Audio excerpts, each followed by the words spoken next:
अरे भाई, तुम कांग्रेस के है तो तुम्हारे रेवंत रेड्डी जो कांग्रेस का चीफ मिनिस्टर है, उससे कहो ना कि मजलिस का साथ क्यों ले रहा है। उससे कहो ना कि अकबर अवैसी को चेयर क्यों दे रहा है बैठने के लिए।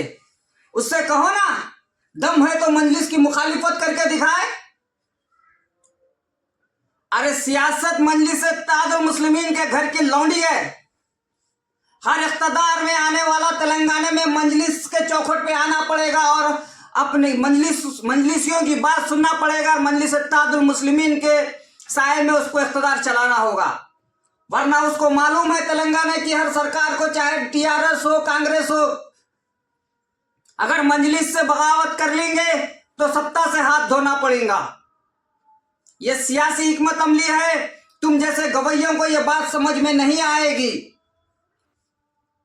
गवैये साहब, तुम गवैये है, खाली गाने गाते तबला बजाते रहो। सियासत तुम्हारे बस की बात नहीं है। ये कहाँ का दोगलापन है। तुम मजलिस इत्तेहादुल मुस्लिमीन और नकीब मिल्लत बैरिस्टर असदुद्दीन अवैसी को दोगलापन कहते हैं, तो तुम्हारी कांग्रेस पार्टी का दोगलापन नहीं है। एक तरफ गठबंधन का हिस्सा बनने नहीं देती, एक तरफ हमारी मुखालिफत करती है एमआईएम की, फिर दूसरी तरफ एमआईएम का साथ लेती है, एमआईएम की ताईद लेती है। तेलंगाना में क्यों लेती है एमआईएम की ताईद? अरे ये हिकमत अमली है, ये दूरंदेशी है। तुम गवैये, तुम छोटे बच्चे हैं, तुम सियासी हिकमत अमली को नहीं समझ सकते। मैं बिहार की जनता से इस बात का पुरजोर मुतालबा और आजिज़ी और गुजारिश करता हूं कि आप इन 2% के गवैयों के बातों में मत आओ। बैरिस्टर असदुद्दीन अवैसी वतन अजीज भारत के कमजोर, बेबस, लाचार, मजलूम मुसलमानों की, दलितों की, पसमंदों की आवाज है।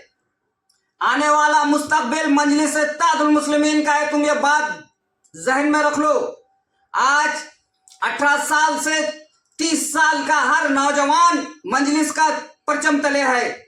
चाहे बिहार हो, उत्तर प्रदेश हो, झारखंड हो, दिल्ली हो, पंजाब हो, हरियाणा हो, कर्नाटक हो, महाराष्ट्र हो, उभरती हुई नस्लें मजलिस से मोहब्बत करते हैं, मजलिस इत्तेहादुल मुस्लिमीन की चाहत रखते हैं, दर्द और तड़प रखते हैं मजलिस को कामयाबी के लिए। ये बात और है, जो 50 साल से ज्यादा जिनकी उम्र है, जो बरसों से कांग्रेस को वोट देते आ रहे हैं, आज भी उनके दिलों में वो जगह है। मगर बदलते हुए हालात उन लोगों को भी बदल रहे हैं। मैं बिहार के बुजुर्गों से, जो 50 साल से ज्यादा जिनकी उम्र है, मैं उनसे गुजारिश करता हूं कि आप अपने बच्चों के उज्जवल भविष्य और अपने बच्चों की खातिर जो 18 से 40 साल के नौजवान जो मजलिस से वालाहाना मोहब्बत कर रहे हैं, जो मजलिस की तड़प दिल में लेकर आगे बढ़ रहे हैं, क्योंकि भविष्य और मुस्तकबिल इन नौजवानों का है। ये नौजवान अपना भविष्य खुद सजाने और संवारने के, खुद एक सियासी प्लेटफॉर्म तैयार करने के लिए मजलिस इत्तेहादुल मुस्लिमीन का साथ दे रहे हैं। ये नौजवान जानते हैं मुसलमानों के कि उन्होंने कई पॉलिटिकल पार्टी को देख लिया, मुस्तकबिल उनका बनाना है, उन्होंने माजी को देखा है। नौजवान पढ़ा लिखा है, वो तारीख को ऊपर रोशनी रखते हुए अपने मुस्तकबिल को सजाने और संवारने के लिए बैरिस्टर असदुद्दीन अवैसी की आवाज में आवाज मिला रहा है, मजलिस इत्तेहादुल मुस्लिमीन का झंडा पकड़ रहा है। तो मैं बुजुर्गों से गुजारिश करता हूं बिहार के कि आप अपने होनहार, अपने नौजवान बच्चों के उज्जवल भविष्य और बेहतर मुस्तकबिल के लिए आप अपने नौजवानों का साथ दो, नौजवानों के हौसलों को बुलंद करो, मजबूत करो, उनका साथ दो और मजलिस इत्तेहादुल मुस्लिमीन को कामयाबी की तरफ लेके चलो। मजलिस इत्तेहादुल मुस्लिमीन जुल्म और नाइंसाफियों के खिलाफ डट कर आवाज उठाने वाली जमात का नाम मजलिस इत्तेहादुल मुस्लिमीन है।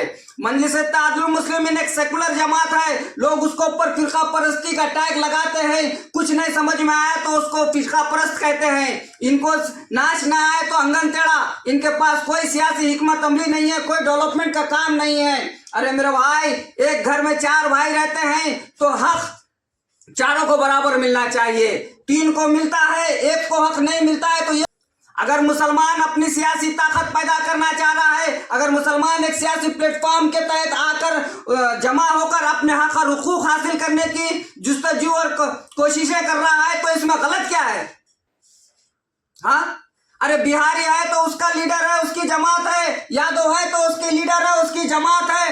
अरे हर एक का, हर समाज के लोगों का लीडर है, उनकी एक सियासी शनाख्त है। तो मुसलमानों की सियासी वजूहात, सियासी शनाख्त और सियासी पहचान, सियासी प्लेटफॉर्म क्यों नहीं तैयार होना, ये मेरा सवाल है बिहार के बुजुर्गों से।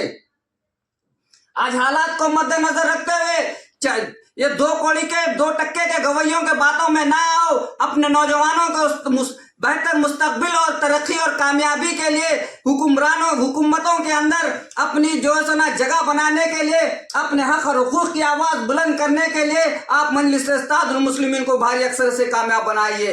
यकीनन आने वाला बिहार के नताइज ये सारी हिंदुस्तान को, क्या सारी दुनिया को ये बता देंगे कि मजलिस इत्तेहादुल मुस्लिमीन की ताकत क्या है।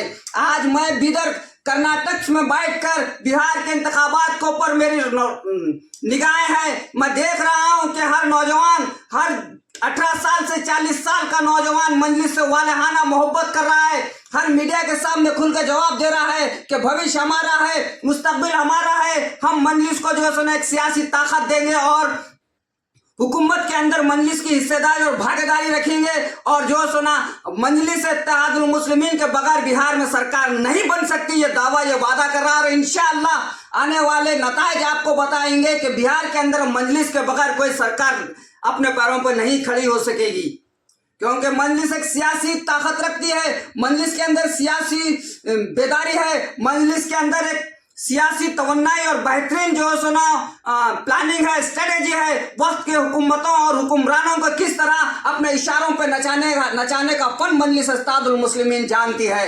इसीलिए मुस्तकबिल नौजवानों का मुस्तकबिल मजलिस की तरफ नजर आ रहा है, इसीलिए नौजवान मजलिस की तरफ जा रहे हैं। लोग कहते हैं नौजवान मजलिस की तरफ है मगर बुजुर्ग कांग्रेस की तरफ है। यकीनन ये सच्चाई है, क्योंकि भविष्य मजलिस इत्तेहादुल मुस्लिमीन का है।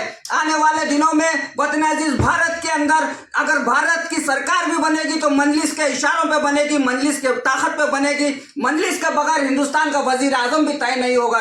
ये देख लो, ये हालात ऐसे हैं। तो मैं फिर एक बार बिहार के माँ बहनों, बुजुर्गों, नौजवानों से गुजारिश करता हूं कि चंद 2% के गवैयों के बातों में ना आए, अपना वोट एक तरफा मजलिस इत्तेहादुल मुस्लिमीन के हक में दे और मजलिस ने जिन जिन कैंडिडेटों की तायीद की है उन तमाम कैंडिडेटों को जिताइए। अरे ये दूरअंदेशी, ये हिकमत अमली है कि मजलिस ने 243 पूरे सीट नहीं लड़ी, चंद सीटों पर मुकाबला कर रही है। मजलिस चाहती है कि बीजेपी के ताकत कमजोर हो, बीजेपी दोबारा बिहार में इंतखाब ना जीते। मगर ये जो है ना तेजस्वी यादव, ये बच्चा है अभी सियासत के अंदर। तेजस्वी को अभी सियासी हिकमत अमली नहीं मालूम। अरे मेरे भाई, तारीख को ऊपर गौर करो। कई हुक्मरान गुजरे, कई हुक्मरान अपनी हुकूमत बनाने के लिए, अपनी हुकूमत को बचाने के लिए कुछ जो है सोना हिकमत अमली तैयार कर रहे हैं, कुछ जो है सोना ना चाहते हुए भी उन फैसलों को मानना पड़ा है। तारीख के अंदर तुम देख लो, मगर तुम अभी भी जो है सुना मजलिस के बगैर ये तेजस्वी यादव चीफ मिनिस्टर नहीं बन सकता, ये मेरा दावा है। तुम देख लो, तुम समझ रहे हैं कि मुसलमानों की एक सियासी ताकत को दूर रखकर तुम मुसलमानों को वोट हासिल कर तुम चीफ मिनिस्टर का ख्वाब देख रहे हैं। ये तुम्हारा ख्वाब कभी पूरा नहीं होगा जब तक कि तुम मुसलमानों की एक सियासी ताकत को अपने साथ लेके नहीं चलेंगे, जब तक तुम चीफ मिनिस्टर नहीं बन सकेंगे, जब तक तुम्हारा भविष्य उज्जवल नहीं होगा। और एक बार गुजारिश करता हूं कि चंद गवैयों को बातों में ना आए और अपना वोट एक तरफा मजलिस इत्तेहादुल मुस्लिमीन की तायद में दे। शुक्रिया। खुदा हाफिज़ व आखिर दाना अल्हम्दुलिल्लाहि रब्बिल आलमीन।